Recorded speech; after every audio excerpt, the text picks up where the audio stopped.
오늘 또 예배에 나오신 모든 성도님들 위해 우리 하나님의 크신 은혜와 평강이 능력이 함께하는 시간 되시기를 바랍니다. 오늘 설교하기에 앞서 우리 베컴이 왔어요. 이 화이트 베컴 나오셔서 특송을 하고 간증을 간단하게 또 한번 해주시면 감사하겠어요. 제가 어제 점심 먹고 나서 얘기를 들으니 참 많이 아팠어요. 그런데 하나님의 은혜로 나았어요. 그래서 지금 이렇게 전도하고 다니는 것이 너무 훌륭해 보여요. 그래서 오늘 또 오셔가지고 얘기를 좀 해주시라 했어요. 전에 우리 쉼터에 있었어요. 노숙자였습니다. 중독자였고 완전 죽은 사람이었어요. 그런데 살아나서 지금 전도하러 다니거든. 네, 감사합니다. 그리고 오늘 결혼하셨다는 분, 이거 별건 아니지만 영원히 행운과 예수를 축복이 함께하시는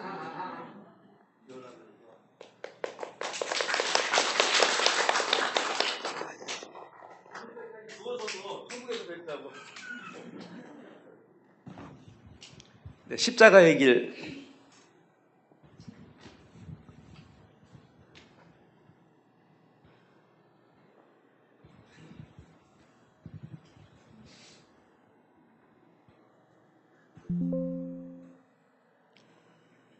특송. 네.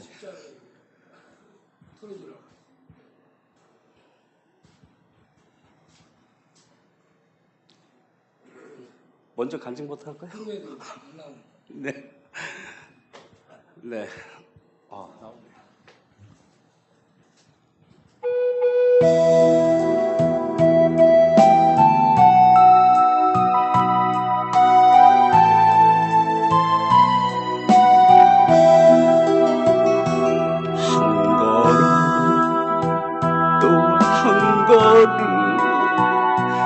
무거운 발길 옮길 때 저들 모두 큰 소리로 소리치며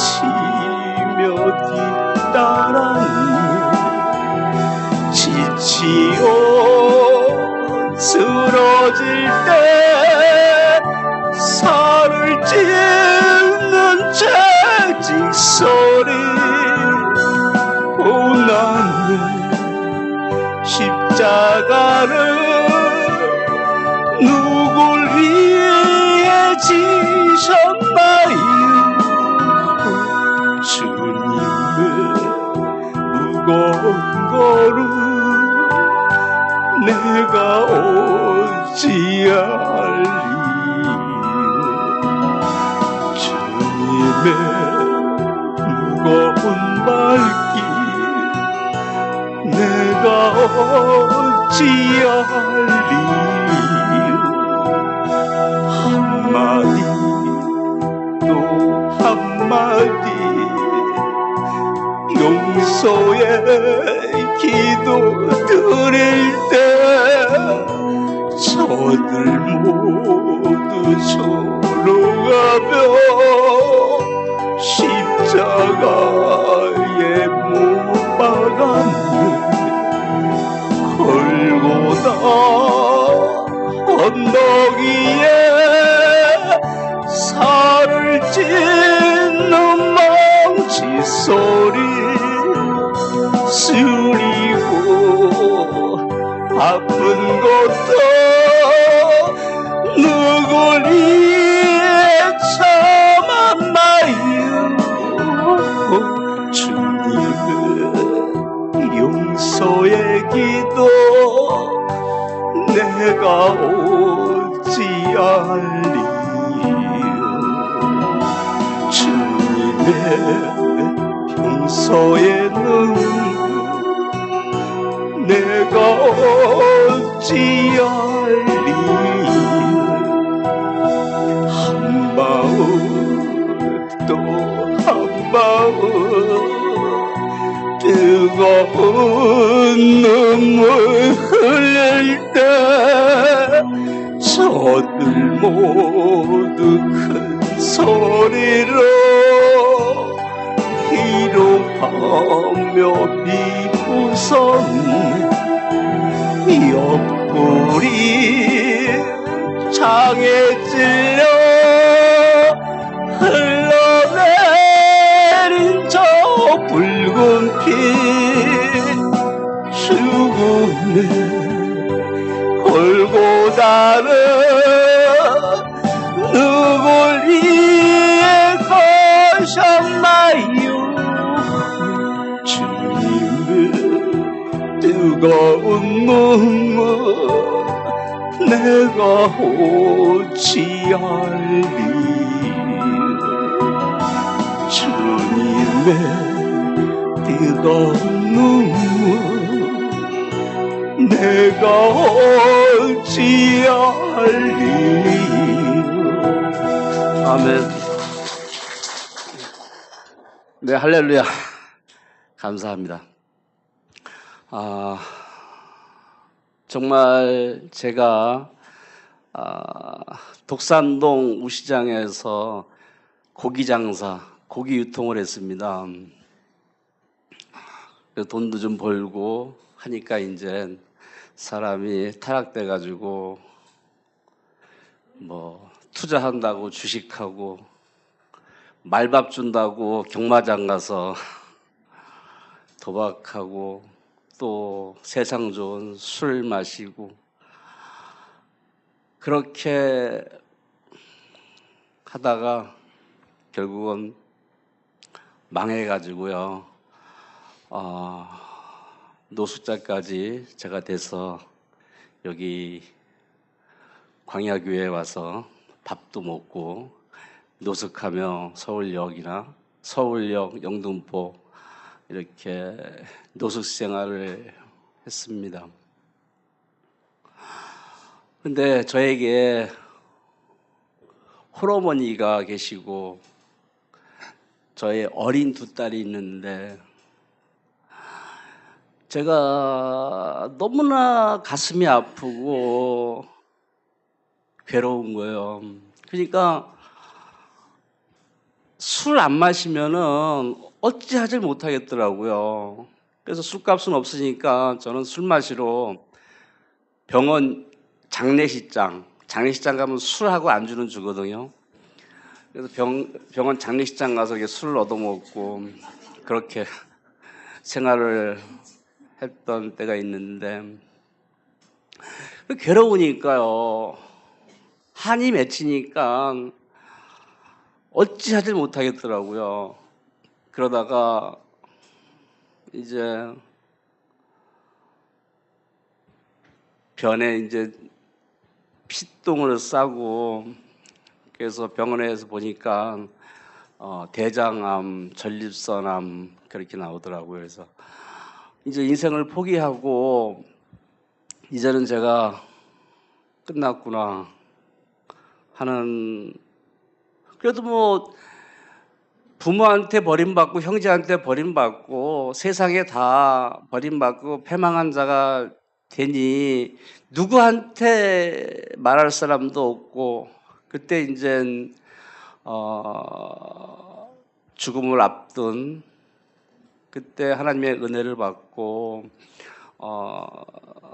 정말 하나님께서 살려주신다고 한다면은 정말 하나님을 위해서 살겠다고 하는 죽기 직전에 그런 서원이 고백이 나오더라고요. 그래서 하나님께 그렇게 서원을 했는데 알고 보니까 또 저희 어린 두 딸이 교회 가서 아버지가 노숙자가 돼가지고 그런 이제 말을 들으니까 딸들이 얼마나 저를 위해서 기도를 많이 했겠습니까? 그래서 하나님의 은혜 가운데 정말 밤새도록 피를 토하려고 했는데 하나님이 치료해 주셔가지고 지금 깨끗하게 치료받고, 제가 또 난시였어요. 난시는 물체가 두 개로 보이고 흐릿하게 보여가지고 난시인 사람은 안경을 못 벗어요. 근데 그때 은혜 가운데 눈도 깨끗하게 치료 받아가지고 정말 하나님께 너무나 감사하고 그래서 정말 제가 서원한 또 하나님께 고백한 정말 제가 서원한 소원 잊지 않고 죽을 때까지 하나님만을 위해서 살아가는 그런 자가 되도록 노력하겠습니다. 감사합니다.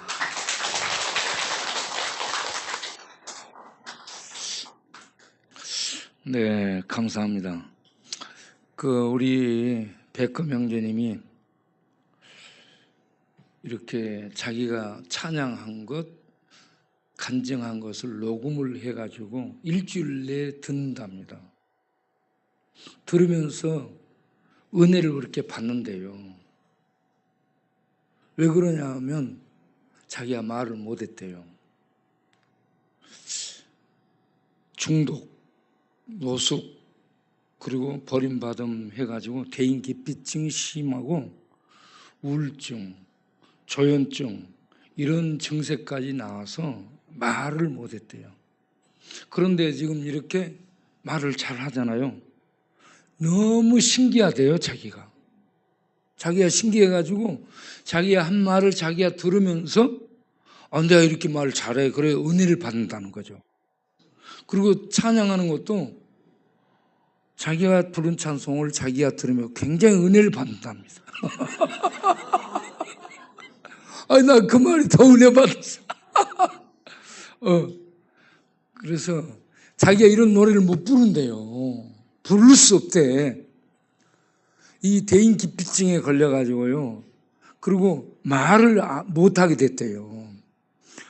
그런데 지금 이렇게 말을 하고 찬양하고 안경을 난시 두꺼운 걸 썼는데 하나님의 은혜 받으면서 대장암 낫고 전립선암 낫고 난시암까지 전부 나와서 잘 보인답니다. 그런 다음에 지금 이렇게 하얀 옷을 입고 전도하고 다닌답니다. 나를 치료해 주시고 나를 만나 주신 하나님의 은혜를 증거하는 삶을 살기 위해서 저렇게 하얀 옷을 입고 다니는데 집에 가면 옷이 12벌 있대요. 그래가지고 이 옷을 입고 다니면서 어디 밤무대에서 춤추도 않냐고 그렇게 묻고 그러는데 그게 아니고 예수님 믿으라고 전도하는 거예요. 참 은혜가 되는 사람입니다. 우리 교회에 나오시는 모든 분들을 위해 이런 은혜가 임해서 구원을 받고 치유도 받고 능력을 받아서 우리 주님을 증거하는 그런 영광스러운 삶을 사는 자들이 다 되기를 바랍니다. 네. 계시록을 이렇게 읽으며 계시록 말씀을 묵상하고 살펴보면 좀 힘든 부분도 있지만 너무 은혜스럽고 이 말씀들이 달콤하고 기쁨을 주고 힘을 주고 능력이 돼서 우리가 이렇게 살아야 되겠다라는 이러한 마음들이 굳게 세워지는 것을 보게 됩니다. 오늘 이 말씀을 우리가 함께 들으며 저도 여러분도 우리 다 같이 하나님의 은혜 속에 성령의 임재 안에 들어가는 그런 복된 시간 되시기 바랍니다. 계시록 11장은 두 증인에 대한 얘기를 하고 있습니다. 두 증인은 무엇을 말하는가 하면은 증거자를 얘기하는 겁니다.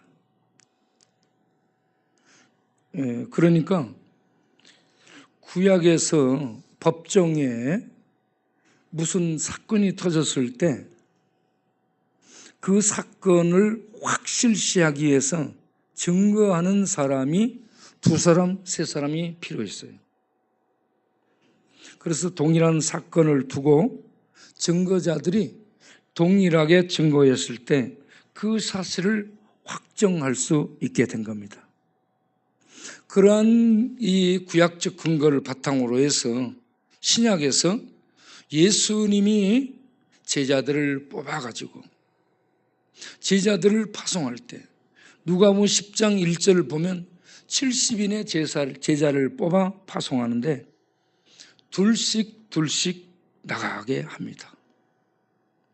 둘씩 내보내는 것은 2사람이 가서 예수는 그리스도시고 예수는 하나님의 아들됨을 증거하는데 한 사람만 하면은 힘이 부족하죠. 둘이 같이 동일한 내용을 증거함으로 예수는 그리스도 하나님의 아들이라는 사실이 확실히 증명이 되도록 하기 위해 증거하는 증인들로 둘씩 내보낸 겁니다. 이러한 증거를 하는 자를 계시록 11장에서 교회라고 말합니다. 2 증인은 교회를 얘기하는 겁니다. 교회. 오늘날 우리 교회, 예수를 믿고 하나님 백성이 된 교회는 이 땅에서 증거자들로 예수님을 하나님의 아들 그리스도로 증거하는 이 증거자들로 우리 모두 살아가야 된다는 사실을 받아들이시기를 바랍니다. 입을 열어 증거하며 살아야 됩니다. 네. 자, 그런데 이렇게 증거를 하기 위해서는 두루마리를 먹어야 돼요. 그래서 계시록 10장 1절이 나오게 되는데 계시록 10장 1절을 보게 되면 한 힘 있는 다른 천사가 등장합니다. 힘 있는 천사가 5장 2절에도 나타납니다. 그런데 10장 1절에 힘 있는 다른 천사가 5장에 나온 천사하고는 다른 18장 21절에 또 다른 천사가 나와. 힘 있는 천사. 그런데 얼마나 힘 있냐? 구름을 옷으로 입었어요. 예. 구름을 옷으로 입었다는 것은 구름은 하나님의 임재의 영광을 나타내는 그러한 단어인데 하나님의 임재 속에 이 하늘에서 힘 있는 천사가 내려오는데 그 얼굴은 해가 빛나는 것처럼 빛납니다. 발은 불기둥 같습니다. 예. 그리고 그의 손에 두루마리가 있습니다. 두루마리를 들고 있는데 그가 내려와서 땅으로 내려와서 한 발은 바다를 딛고 한 발은 땅을 딛고 서 있습니다. 굉장히 장엄한 모습. 이 하나님의 임재의 영광을 나타내는 천사의 이 모습이 보기만 해도요 황홀지경입니다. 머리에는 무지개가 또 있어요. 예, 하나님의 언약을 나타내는 무지개까지 이렇게 머리 위에 쓰고 있는데 어떻게 보면 예수님이 아닌가랄 정도로 이 하나님의 영광을 담고 있습니다. 그런데 이건 천사예요. 예수님이 아닙니다. 예수님은 어린 양으로 묘사되고 있고요. 5장에 보좌와 생물과 어린 양과 24장로 이런 형태로 보좌의 중앙에 하나님과 함께 어린 양이 배치되어 있어요. 어린 양의 위치가 하나님과 동격으로 위치되어 있습니다. 그래서 이 보좌에서 모든 계획들이 나오고 모든 통치가 실현되고 모든 심판이 자행되는데, 이 어린 양이 이 아버지 보좌에 앉아있는 하나님에게서 두루마리를 취합니다. 두루마리를 취할 때 내 생물이 찬양하고 24장로가 찬양하고 경배드리고 천군 천사들이 하나님을 찬양하고 어린 양께 경배를 드리고 땅에 있는, 하늘에 있는, 땅 아래에 있는 모든 피조물이 하나님과 어린 양께 경배와 찬양을 드리게 됩니다. 그러면서 계시록 6장 1절에 7인을 예수님이 취해서 인을 띄기 시작합니다. 심판이 담겨있는 인을, 봉한 인을 어린 양인 예수님이 떼게 됩니다.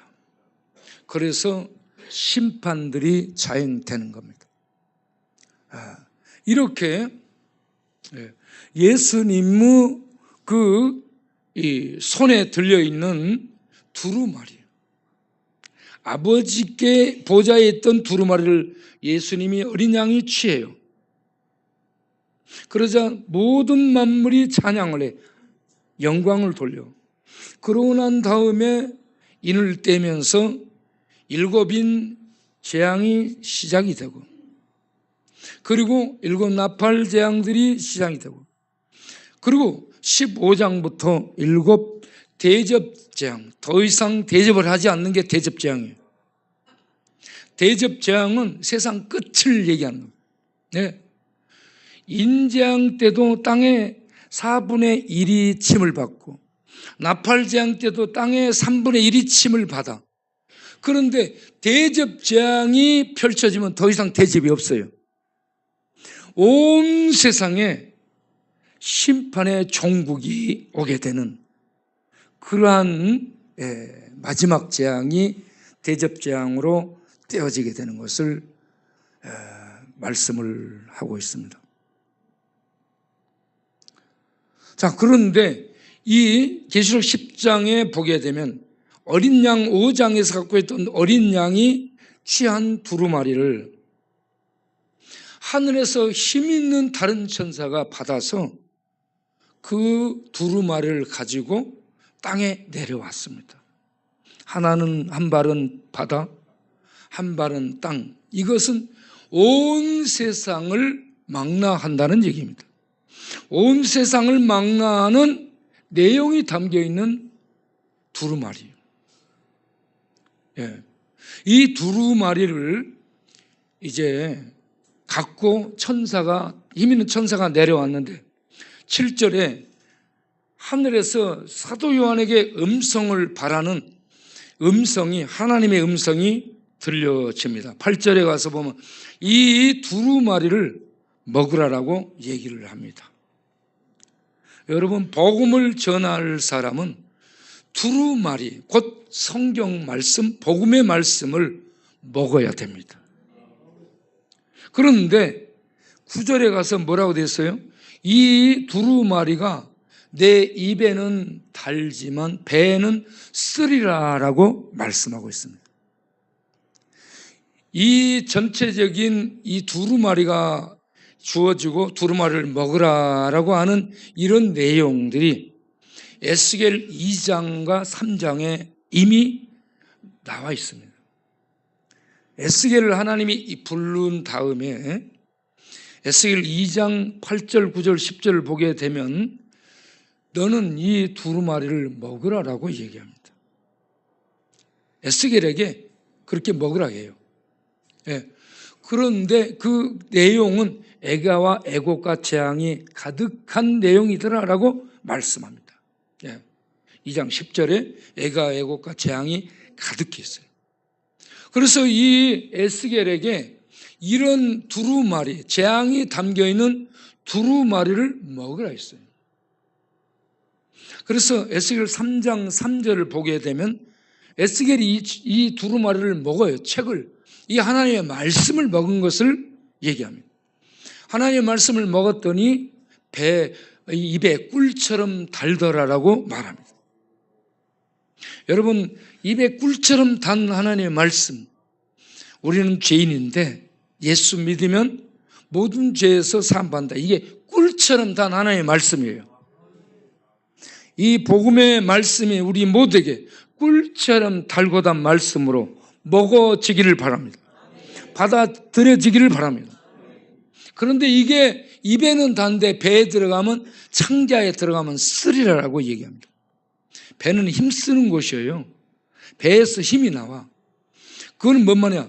먹었는데, 먹을 때는 막 은혜가 있고 기쁜데, 먹은 다음에 이걸 소화시키면서 뭘 해야 되냐? 나가서 증거를 해야 돼요. 증거를 하는데 계시록 10장 11절을 보면 증거할 대상들이 모든 나라와 모든 민족과 모든 나라와 모든 방언과 모든 족속인데 왕들이라고 여기에 표현하고 있어요. 나라, 민족, 족속, 방언, 온 세상을 지칭하는 용어입니다. 바다와 땅을 밟았듯이 온 세상의 모든 민족, 부족, 족속, 언어, 이게 복수로 되어 있습니다. 모든 민족들, 모든 나라들, 모든 족속들, 모든 왕들까지 전부 복수입니다. 이들에게 나아가서 이걸 전해야 돼요. 복음을 전해야 돼요. 복음을 전하는데 이들이 안 받아들이거든요. 저항합니다. 거부합니다. 쫓아냅니다. 대적하죠. 그래서 복음을 전하는 자는 어떤 상황이 있냐? 에스겔 2장 6절을 보게 되면 인자야 너는 이 가시와 찔레와 정갈 가운데 거할지라도, 복음을 전하는 자들은요 대접받는 자리에 있지 않고 가시 찔레도 가시가 많아. 그리고 톡톡톡 쏘는 정갈, 이러한 해로운 그러한 상황, 환경 속에 복음을 전하기 위해서 나가야 되는 겁니다. 그래서 이 복음을 전하기 위해서는 반드시 성령의 역사가 있어야 되는 겁니다. 그래서 복음 증거자는 성령의 역사가 없으면 지식 전달밖에 안 됩니다. 그건 아무런 생명력이 없어요. 네. 복음이 증거될 때에 복음을, 말씀을 기록한 성령께서 함께 역사합니다. 사역한다는 얘기예요. 그래서 이 복음의 말씀이 영 속에, 우리의 영혼 속에 들려지게 되고 깨달아지면서 먹게 만듭니다. 지식적으로 쌓는 게 아니에요. 먹는 거예요. 그래서 성령의 역사 속에 이 복음을 받아들이게 되면 거듭나게 됩니다. 할렐루야. 그래서 하나님의 백성이 되는 것은 거듭나는 자들을 두고 하는 말입니다. 그래서 요한복음 3장 3절 5절에 성령에 의해서 거듭나지 아니하면 이라는 말씀을 합니다. 거듭나게 하는 사역을 하는 분은 성령입니다. 성령. 이 성령이 아니면 안 되는 거예요. 그래서 이 성령으로 거듭나게 하고요. 성령으로 하나님 앞에 기도하게 하고요. 성령으로 복음을 증거하도록 능력을 줍니다. 그래서 여러분들이 기도할 때에, 예수 믿는 성도들이 기도할 때 하나님 우리 자식들이 어떻게 잘 되게 하고 몸 아픈 거 낫게 해주시고 이 땅 사놓은 것이 이 돈이 많이 불어나게 해주시고 이런 기도를 해. 인간적인 기도를 하는데 주님이 기도를 그래서 가르쳐 주잖아요. 그런 기도는 주님 뜻대로 하는 기도 아니니까 하지 말고 나중에 하고 먼저 하나님의 뜻대로 기도하기를. 하늘에 계신 우리 아버지요, 아버지 이름이 거룩히 여김을 받으시오며 하나님의 나라가 임하옵시며 뜻이 하늘에서 이룬 것 같이 땅에서 이루어지기를 원하나이다. 이러한 하나님의 뜻을 따라 기도하도록 로마서 8장 26절 27절에 성령이 우리 안에서 말할 수 없는 탄식으로 아버지 뜻 가운데로 우리의 기도를 인도해서 기도를 하게 합니다. 그래서 여러분 막 기도하세요. 아무렇게나 기도해도 돼요. 막 이것저것 달라고 기도해도 되는데, 그러나 성령이 아버지의 뜻 가운데로 우리의 기도를 인도를 해 주십니다. 그러니까 아무거나 막 기도하시기 시작하시길 바라요. 그러면 성령이 그 아버지의 뜻 가운데로 인도를 해 주니까 걱정 말고 기도하면 됩니다. 그리고 이 복음을 증거하려면 성령의 능력이 임해야 돼요. 능력이 임하지 않으면 안 되는 겁니다. 그래서 이 복음 증거자는 성령의 능력이 임해야 된다. 이 에스겔 3장 14절에도 에스겔이 이 복음을 증거하는데 성령의 감동을 받습니다. 그렇죠? 성령이 힘있게, 여호와의 권능은 성령을 의미하는데 여호와의 권능이 이 에스겔을 힘있게 감동을 해서 충만하게 역사함으로 에스겔이 나가서 복음을 전하는데, 에스겔은 자기 민족에게 나가서 복음을 전해요. 오늘날 계시록에 나오는 두 증인 교회는 모든 족속, 모든 나라, 모든 부족, 모든 왕들, 온 세계로 이렇게 나가서 복음을 전하는 것이고, 에스겔은 자기 민족에게 나가 복음을 전하는데 그런 복음 전도자도 성령의 충만한 권능을 입어야 가능했더라는 얘기입니다. 그래서 에스겔에게 준 사명이 3장 18절 19절을 보면 네가 악인을 가서 악한 너는 악 중에 너는 죽는다 그러니 회개하라라고 말을 했어. 네가 깨우쳐 그 악인이 회개하고 돌아오면 너는 살 것이요. 네가 이 증거를 증거하지 않게 되고 가만 놔서 악인이 악인 속에 악 속에 죽게 되면 그 책임을 너한테 묻겠다라고 얘기합니다. 복음 증거자로 부름받은 자는 가시와 찔러가 찌르고 정갈이 쏘고 사자가 덤빌지라도 복음 증거하는 일을 하기 위해서 용기를 내고 담대히 나가야 된다는 걸 믿으시기 바랍니다. 그런데 이 복음 증거를 할 수 있도록 보냄을 받은 성령이 진리의 성령인데, 그 성령이 계시록 5장 6절을 보게 되면 계시록 5장 6절 7절을 보게 되면 거기에 어린 양의 모습이 나와. 어린 양이 모습이 나오는데 어린 양에 7뿔이 있어요. 완전한 왕이시라는 얘기입니다. 7은 하나님의 완전수예요. 7뿔은 권세를 얘기해요. 완전한 왕이시고요. 7눈이 있어요. 모든 걸 보는 거예요. 이 7눈은 전지함을 나타내는데, 이 7눈은 동시에 이렇게 설명돼요. 온 땅에 보냄을 받은 하나님의 7영이라고요. 보냄을 받은 7영은 성령을 의미합니다. 성령께서 어린 양과 하나님과 함께 계시고, 그러면서 이 땅에 보냄을 받아서 모든 것을 완전하게 다 알 수 있도록 활동하고 있는 하나님의 7영이라는 말씀. 이 7영인 성령의 능력으로 말미암아서 두 증인들이 복음을 증거하도록 하나님이 역사하고 있는 줄 믿으시길 바랍니다. 성령이 역사하지 않으면 절대 복음 못 전해요. 성령이 역사하게 되잖아요. 성경 잘 몰라도 이 증거의 역사가 나타납니다. 우리 성도님들이 성령의 충만함 속에 에스겔처럼 하나님의 감동을 받아 사도 요한처럼 제자들처럼 감동을 받아 이 복음을 전하는 입이 열려지기를 바랍니다.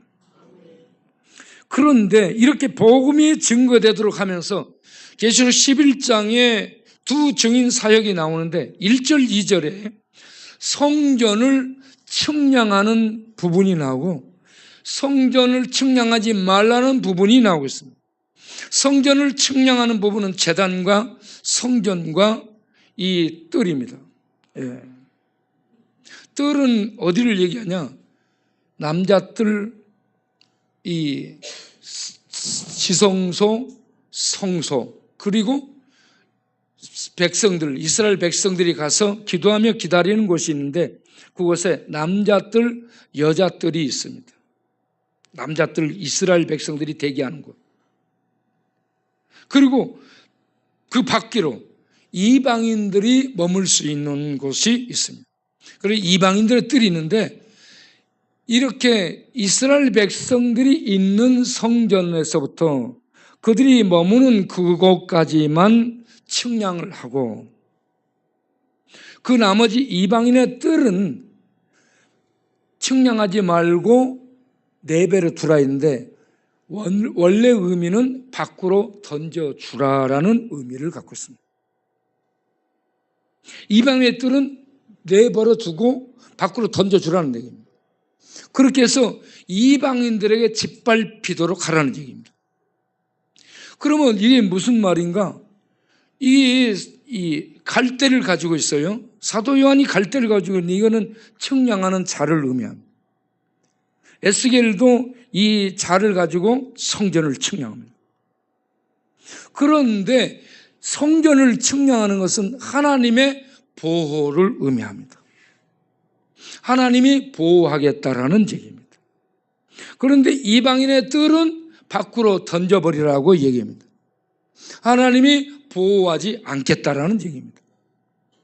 그래서 밖으로 던져진 이방인의 뜰은 이방인들에게 밟힘을 당하게 되리라.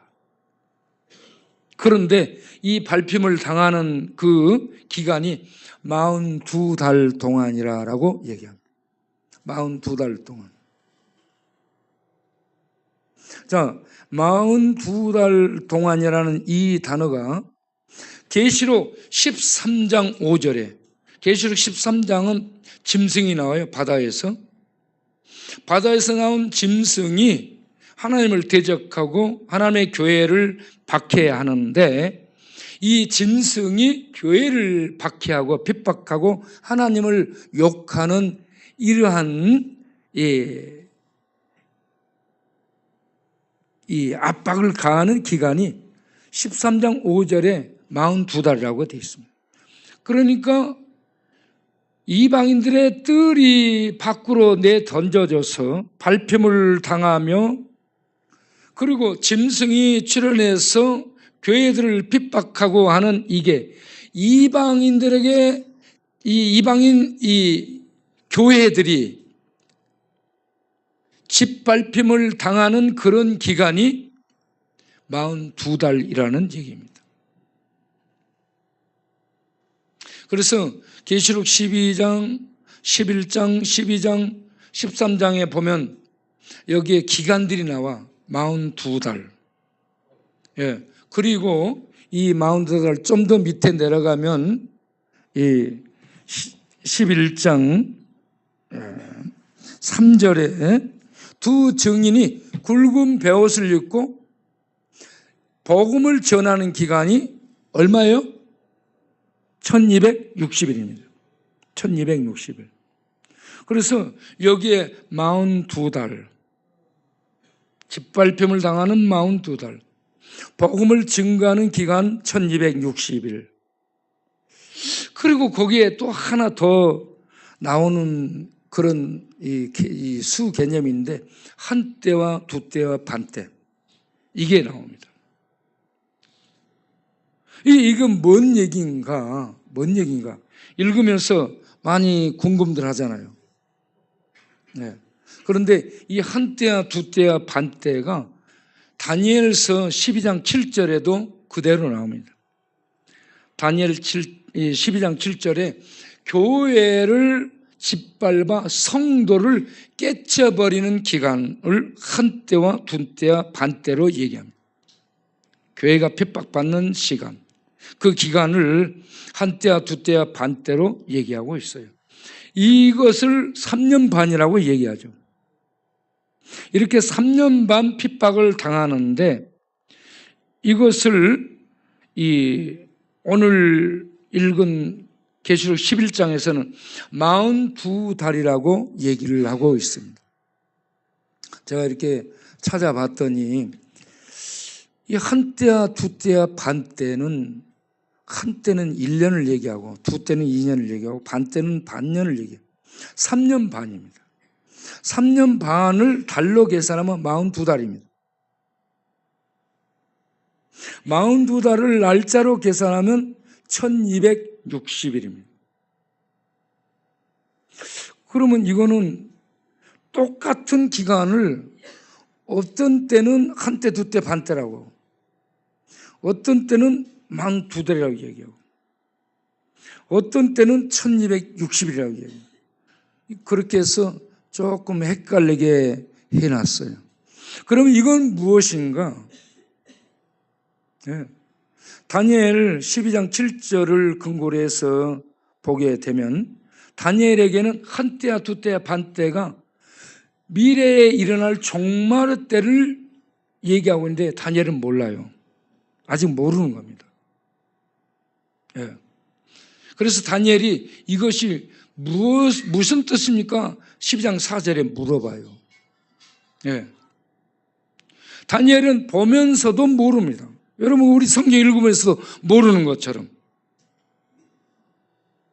그런데 이것을 우리가 계시록을 통해서 보게 되면 12장에 계시록 12장을 가서 보게 되면요. 네. 거기 12장 1절에 해를 옷 입은 여자가 나옵니다. 해를 옷 입은 여자는 영광스러운 교회를 얘기하는 거예요. 교회의 모습이 해를 입고 있는 여자 같은 모습입니다.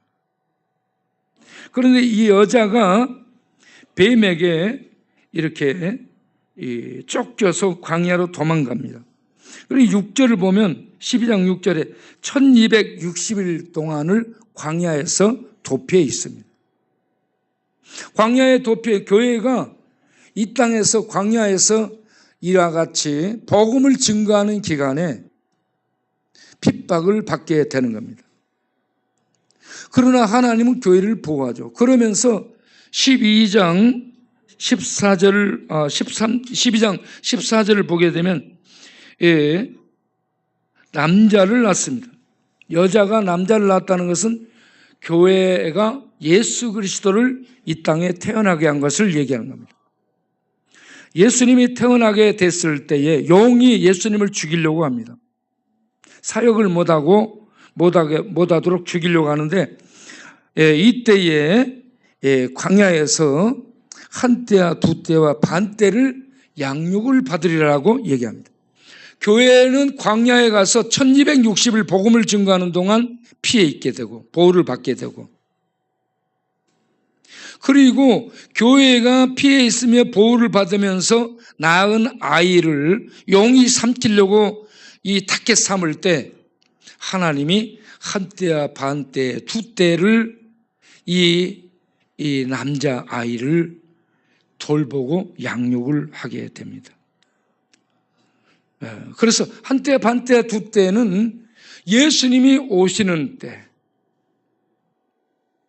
계시록 다니엘 12장 7절에 다니엘이 한때와 반때와 두때 이게 뭔지를 몰랐는데 이걸 보게 되면 계시록에서 예수님이 이 땅에 태어나서 용에게 쫓김을 당하는 이때가 한때와 반때와 두때로 설명이 되는 기간임을 알려주고 있습니다.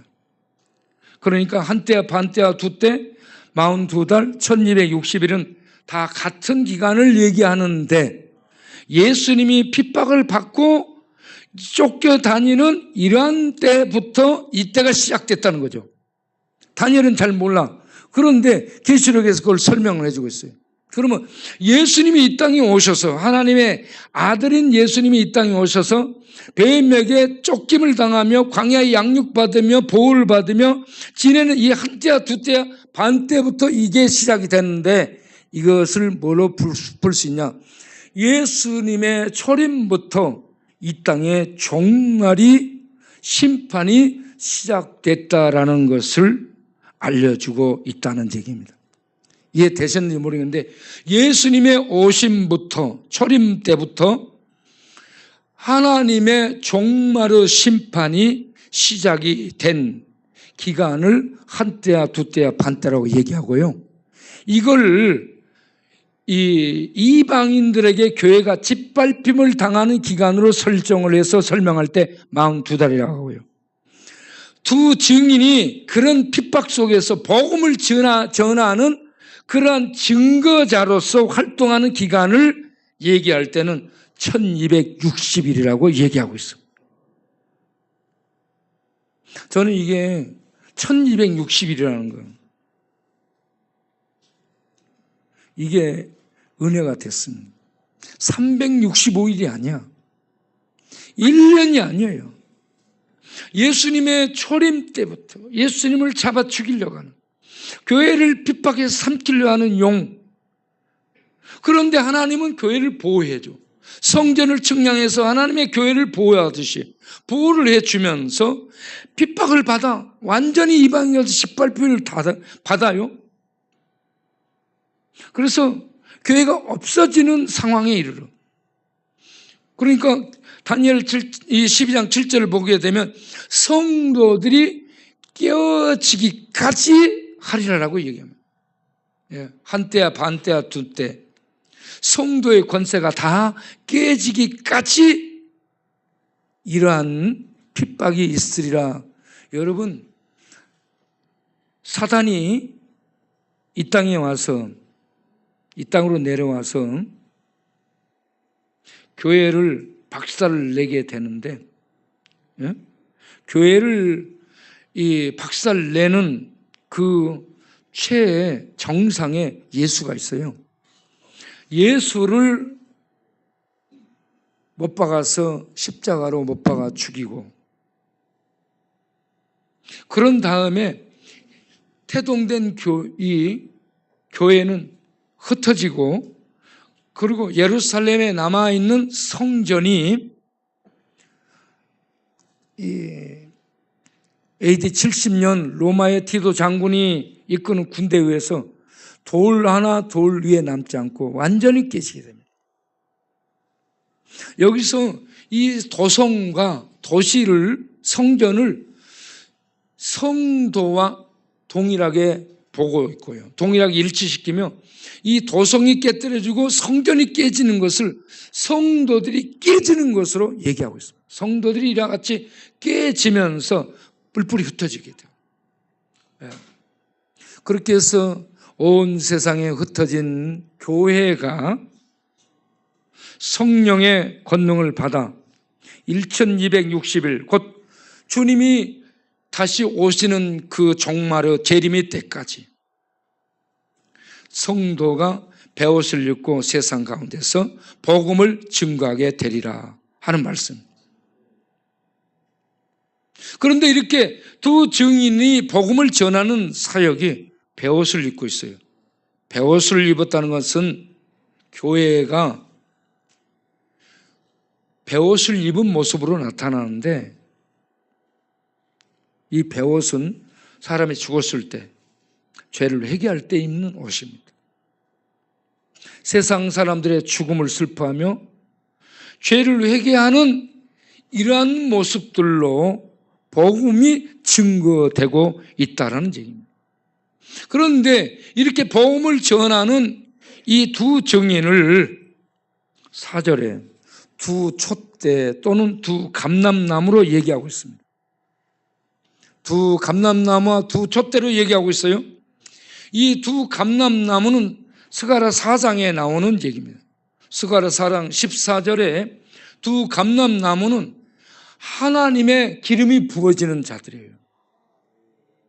하나님의 기름을 받은 자들입니다. 두 감람나무.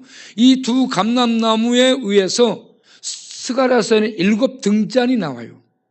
7등잔은 7촛대입니다. 7촛대는 세상을 불밝히는 7교회를 상징하는 거예요.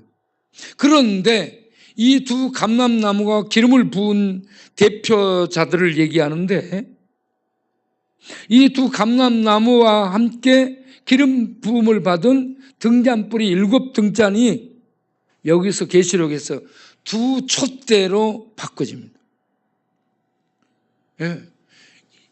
7등잔은 7촛대는 세상에 있는 교회들을 총칭해서 일컫는 7숫자고 존재적인 측면이고, 두 증인은, 두 촛대는 두 감람나무로, 두 증거자로, 두 촛대로 말하는 것은 복음을 전하는 측면, 증거자의 측면에서 이렇게 불을 밝혀서 세상에 복음을 증거하는 이 여기에 포커스를 뒀을 때 두 감람나무, 두 촛대라고 얘기하는 겁니다. 둘씩 나가서 전하는 것으로 세상에 등불을 밝힌 불이 되고 있는 교회는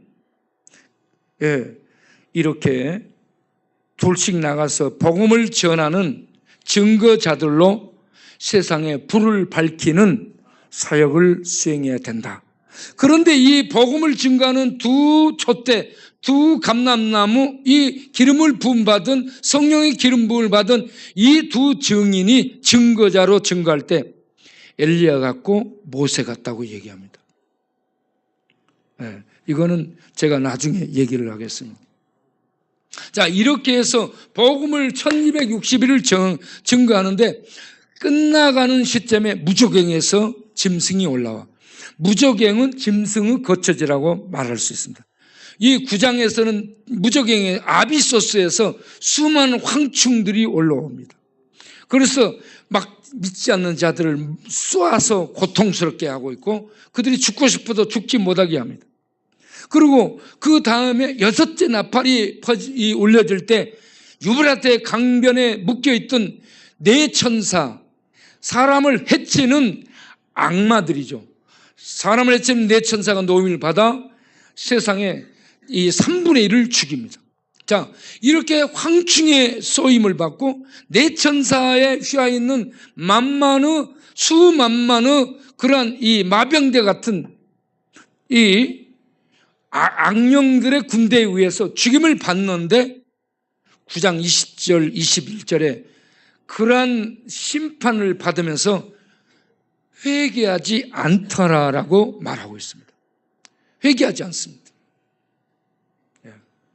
회개하지 아니했더라, 회개하지 아니했더라, 이게 계속됩니다. 그런데 계시록 11장에서 두 증인이 증거를 해요. 베옷을 입고 성령의 능력으로 이 복음을 증거하고 있어요. 온 세상에 복음을 증거하고 있어요. 그런데 무저갱에서 올라온 짐승이 그들을 죽입니다. 죽이니까 그걸 보고 있던 세상 사람들이 기뻐 즐거워합니다. 증거자들이 죽으니까. 이 증거자들이 죽으니까 왜 기뻐요? 그들을 죄로 지적하고 죄인들아 회개해라 라고 말하는 입이 잦아진 거예요. 입이. 증거자들이 입만 열면 죄를 얘기하고 회개를 얘기하고 두 가지를 얘기하거든요. 동시에요. 복음은 두 가지에 동시에요. 구원과 심판을 동시에 얘기하는 게 복음이에요. 증거자들이 교회가 입만 열면 예수 믿어야 구원받는다, 예수 안 믿으면 심판받는다, 이 얘기를 하거든. 그러니까 세상에 있는 사람들이 그 증거하는 입 때문에 괴로웠어요. 그래서 11장 10절에 그들 때문에 괴로웠었는데 그렇게 괴롭게 한 그들이 죽어버리니까 기뻐하고 선물까지 주고받아. 그런데 3일 반 뒤에 다시 살아나요. 3일 반 뒤에. 이게 묵시문학적인 얘기입니다. 3년 반을 3일 반으로 다시 줄여서 묵시문학적으로 표현을 해요. 예수님은 3일 만에 살아났는데 예수님 믿고 복음 증거하는 자들은 3일 반 뒤에 다시 살아난다라고 얘기합니다. 그들이 살아나서 구름을 타고 예수님이 올라간 것처럼 올라가는 것을 보게 되더라. 예수님이 죽으심 따라 죽게 되고요. 죽었다가 다시 살아난 것처럼 살아나고 예수님이 올라간 것처럼 올라가 성도가 예수님께 이렇게 연합되어 있습니다. 이런 모습을 보고 자 11절 하반절에 예? 구경하는 자들이 크게 두려워하더라. 13절 보겠어요? 11장 13절. 예. 그렇게 해서 이 지진이 일어나고 막 죽고 그런 난리, 이 법석이 일어나요. 그런 상황에서 남은 자들이, 땅에 남아있는 자들이 두려워하여 영광을 하늘의 하나님께 돌리더라. 할렐루야. 이 말은 무슨 말이냐면 회개하더라 이 말입니다. 9장에서는 이 아비소스에서 황충이 올라와 유브라데 강변에는 네 천사가 놓여 악령들이 놓여서 공격을 해. 그래서 뭐 얼마나 심판의 고통을 받아. 그런데 심판으로는 회개를 이끌어낼 수 없어요. 할렐루야. 여러분 교도소 가도 사람들이 개혁 안 되는 거예요. 두드려 패도 사람이 바꿔지지 않는 거예요. 예? 그래서 복음이 필요합니다. 그리고 두 번째 다시 비춰줘 보세요. 방금 거. 왜 아까 그 복음을 왜 전해야 되는 이유. 두 번째 증인들의 복음 증거가 이 성령의 역사로 복음을 증거할 때 회개를 가져오기 때문에 복음 증거가 필요합니다. 예? 그래서 복음을 듣는 자들이 심판으로 막 죽이고 쏘고 그래도 아이고 아파 죽어 막 죽고 싶어 죽어 나가고 그래도 회개를 안 하는 자들이 성령의 복음이 증거되면 하나님을 두려워하며 회개를 한다. 그래서 복음을 증거해야 되는 이유가 여기 있고요. 세 번째,